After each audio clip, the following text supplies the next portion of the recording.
Salam sejahtera, terima kasih karena bersama dengan saya di Nazilin Unity Channel. Persoalan hari ini ialah, adakah Rafizi layak jadi Presiden PKR? Persoalan itu ditanya oleh seorang netizen penonton channel saya. Mereka kata bila agak-agaknya Rafizi menjadi bakal Presiden PKR. Saya tanya dengan mereka, kenapa Anda berpikir begitu? Mereka kata, sudah waktunya orang muda memimpin parti politik seluruh Malaysia. Bukan sekadar PKR. UMNO sudah terlalu tua, kata mereka. Perlu pemimpin muda. Begitu juga DAP, begitu juga PAS. Paling mereka sebut ialah PAS dan Bersatu. Pemimpinnya PAS, kata mereka, dah tak kuat lagi. Kesehatan dah tak seperti dulu. Hadiah wang yang kita tahu tidak sudah berapa cergas. Jadi kata mereka sudah waktunya hadiah wang perlu ditukar presidennya. Tapi itulah bila pemilihan parti, jawatan presiden tak dipertandingkan walhal presidennya dah terlalu tua. Begitu juga parti Bersatu, Muhyiddin Yassin pun tidak dipertandingkan. Walhal Muhyiddin pun dah tak larat lagi dah. Kata mereka, tukar sajalah, sudah terlalu tua, kata mereka. Apalagi kalau Mahathir. Dan UMNO pun, kata mereka, Zahid Hamidi juga tidak bertanding. Tidak dipertandingkan jawatannya. Tetapi satu-satunya parti yang dipertandingkan jawatan presiden ialah parti PKR. Apabila Anwar mencalonkan diri, tapi menang tanpa bertanding.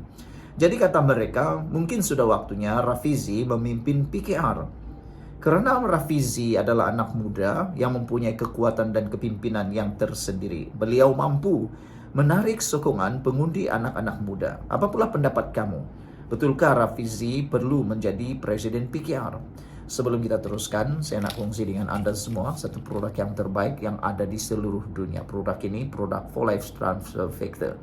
Produk ini bukan obat. Produk ini meningkatkan daya imun badan kita. Kita kena penyakit karena imun badan kita yang lemah. Kita kena penyakit karena imun badan kita yang bodoh.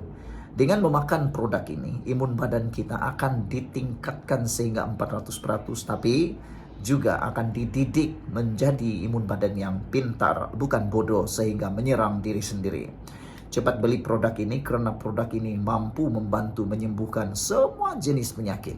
Penyakit teruk sampailah stage 4 perlu makan produk ini karena ia membantu meningkatkan imun badan kita, menyembuhkan kita daripada dalam. Kenapa saya kongsikan? Kata Anda, oh bukan lagi politik, jual obat. Sebab saya sudah mengalaminya dan sudah yakin terlampau. Saya mau kongsi dengan orang. Jadi kalau tak berminat tak apa. Tapi ramai lagi sebenarnya yang berminat, yang sangat memerlukan berita baik ini. Baiklah. Jadi, saudara-saudara sekalian, selepas kekalahan Rafizi, beliau mengumumkan peletakan jawatan.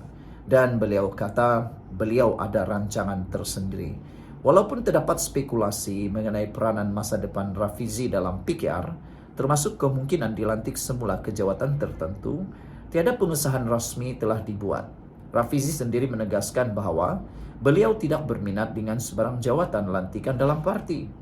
Oleh itu, buat masa ini tiada petunjuk bahwa Rafizi akan menjadi Presiden PKR dalam masa terdekat. Untuk perkembangan terkini mengenai Rafizi Ramli, Anda boleh mengikuti terus channel ini. Itu kata orang, tapi kata saya, di dunia politik Malaysia ini, bila-bila saja boleh berlaku, apa saja boleh berlaku. Adakah Rafizi bakal menjadi Presiden PKR? Saya yakin tak lama lagi Rafizi akan jadi Presiden PKR. Karena Rafizi mempunyai daya kekuatan, akar umbi, kepimpinan, integriti yang tinggi. Seperti yang pernah dikatakan oleh Rafizi, perubahan politik di Malaysia ini perlu bermula daripada integriti. Dan kita tahu, integriti Rafizi sangat kuat. Beliau apabila berdebat dengan orang, beliau mengemukakan fakta. Walaupun beliau ini seringkali dikecam, dicemooh, dihina dengan disebut sebagai Raja Formula, tetapi sekurang-kurangnya Rafizi mempunyai formula untuk membaiki Malaysia. Berdasarkan data, bukan macam orang lain. Sudahlah kecam, formula pun tiada. Hanya cakap-cakap tiru-tiru, pemikirannya kosong. Jadi, saya sokong Rafizi sebenarnya. Bagaimana pula dengan Anda? Sekian dulu untuk kali ini. Jangan lupa tinggalkan komen Anda. Salam sejahtera. Rafizi kata dia ada plan yang akan diumumkan selepas Hari Raya Haji. Persoalan petang ini, apa bentuk gerakan baru Rafizi? Parti reformasi, parti ataupun platform, ataukah revolusi digital? Saudara-saudara yang saya hormati sekalian, kalau betul Rafizi akan bangkit dengan gerakan baru, soalnya sekarang ialah bentuk dia macam mana? Parti kah, atau NGO kah, atau platform digital? Dalam video kali ini kita bongkar 3 bentuk paling logik gerakan Rafizi. Yang pertama, bentuk pertama yang paling logik gerakan Rafizi ialah Parti Politik Baharu Reformis 2.0. Ramai orang membayangkan Rafizi akan tubuh parti baru. Tapi bukan macam muda. Ini mungkin satu parti dengan asas teknokrat. Gabungan antara idealisme dan kebijaksanaan data. Ciri-ciri parti tersebut ialah fokus kepada integriti, ekonomi, dan reformasi institusi. Ianya akan disokong oleh profesional muda, ahli akademik, usahawan, dan bekas pengundi PH yang kecewa. Selain daripada itu, ciri-cirinya juga mungkin adalah menggunakan teknologi seperti AI, analitik data, dan sistem pengundi pintar ala Invoke. Bayangkan satu-satu parti. Bayangkan muncul satu parti politik yang bukan jual janji, tapi jual pelan. Bukan janji BRIM, tapi solusi ekonomi sebenar. Mungkin inilah yang akan berlaku. Kalau itu berlaku, ramai anak muda yang suka. Karena bantuan-bantuan seperti BRIM bagus dan sangat baik.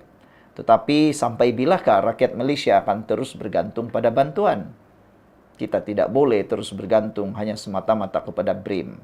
Belum kita teruskan kepada 2 bentuk lagi yang akan saya ulas, saya kongsikan dengan Anda semua. Satu produk yang terbaik, yang keluarga dan rekan-rekan saya percaya. Saya sangat percaya dengan produk ini. Kenapa? Karena produk ini bukan obat. Produk ini ialah produk yang meningkatkan daya imun tubuh badan kita, mendidik imun badan kita menjadi bijak. Dengan imun badan kita yang bijak, kita akan sembuh daripada pelbagai semua jenis penyakit. Tapi dengan imun badan kita yang lemah dan imun badan kita yang bodoh, kita akan kena penyakit dan imun badan kita juga akan menyerang diri kita sendiri.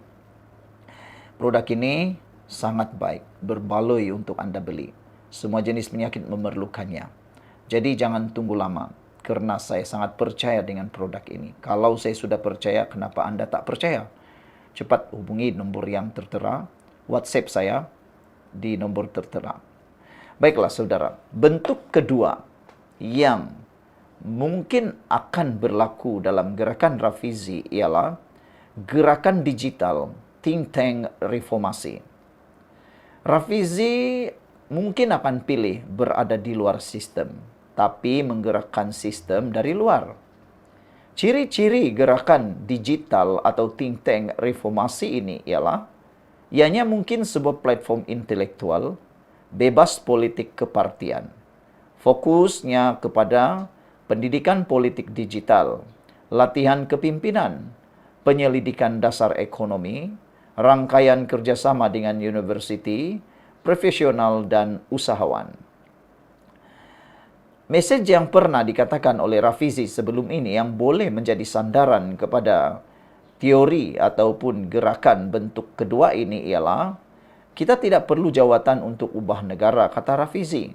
Kita cuma perlu rakyat yang celik, pemimpin bersih, dan sistem yang adil. Jadi soalannya sekarang ialah, macam mana kalau Rafizi pilih jadi mentor reformasi? Mendidik generasi seterusnya untuk jadi pemimpin yang beretika. Inilah yang terbaik kan kita harapkan. Rafizi menjadi mentor, mendidik generasi muda, menjadi pemimpin yang beretika dan celik, serta bijak, bersih, dan adil. Manakala Bentuk ketiga yang mungkin akan menjadi bentuk gerakan reformasi Rafizi ialah platform pilihan raya maya atau rakyat menilai rakyat menilai. Atau ini benda yang di luar jangka yang mungkin akan dibuat oleh Rafizi. Platform digital penilaian calon dan parti sebelum PRU. Ini betul-betul yang paling saya suka. Saya mengharapkan ini yang berlaku dalam gerakan Rafizi. Cepatlah Rafizi buat karena orang-orang muda, bahkan orang-orang yang sudah berusia veteran pun mengkehendaki seperti ini. Sebenarnya ketika pilihan raya kita kurang mendapat maklumat yang tepat. Ramai yang hanya terpengaruh dengan janji-janji kosong, janji-janji tipu. Ramai yang mengundi karena dengan emosi, tetapi jarang sekali mengundi dengan fakta dan kepintaran. Itulah bezanya negara kita. Itu sebabnya negara kita sukar untuk memilih pemimpin politik yang benar-benar solid. Tapi dengan adanya bentuk yang dijangka akan lahir ini, kita dapat menilai calon dan parti sebelum PRU. Anak-anak muda tidak lagi jadi bodoh-bodoh ikut sesuka hati. Anak-anak muda tidak lagi diperbodohkan untuk ikut telunjuk dan hanya ikut apa yang ada acuannya. Dan ciri-ciri bentuk ketiga platform pilihan raya maya dan rakyat menilai ini ialah adakan wujud website atau apps yang bantu rakyat menilai wakil rakyat. Paparan prestasi YB, rekod undi parlimen, dan janji manifesto. Pengundi boleh beri rating atau scorecard calon. Wah, ini paling best lah. Kita boleh memberikan markah kepada calon-calon. Jadi ini bagus, boleh dilihat orang percaya. Bayangkan satu saudara, satu apps macam Shopee, tapi untuk YB. Kau tengok prestasi dia, review dia, janji dia. Baru kau tentukan siapa layak menang. Wah, ini paling best. Apps yang best. Harap-harapnya Rafizi betul-betul buatlah kan. Inilah gaya Rafizi, menggabungkan politik dan teknologi untuk rakyat jadi lebih bijak. Kenapa ini strategik? Kalau dia tubuh parti, dia bersaing dengan PKR, risikonya tinggi.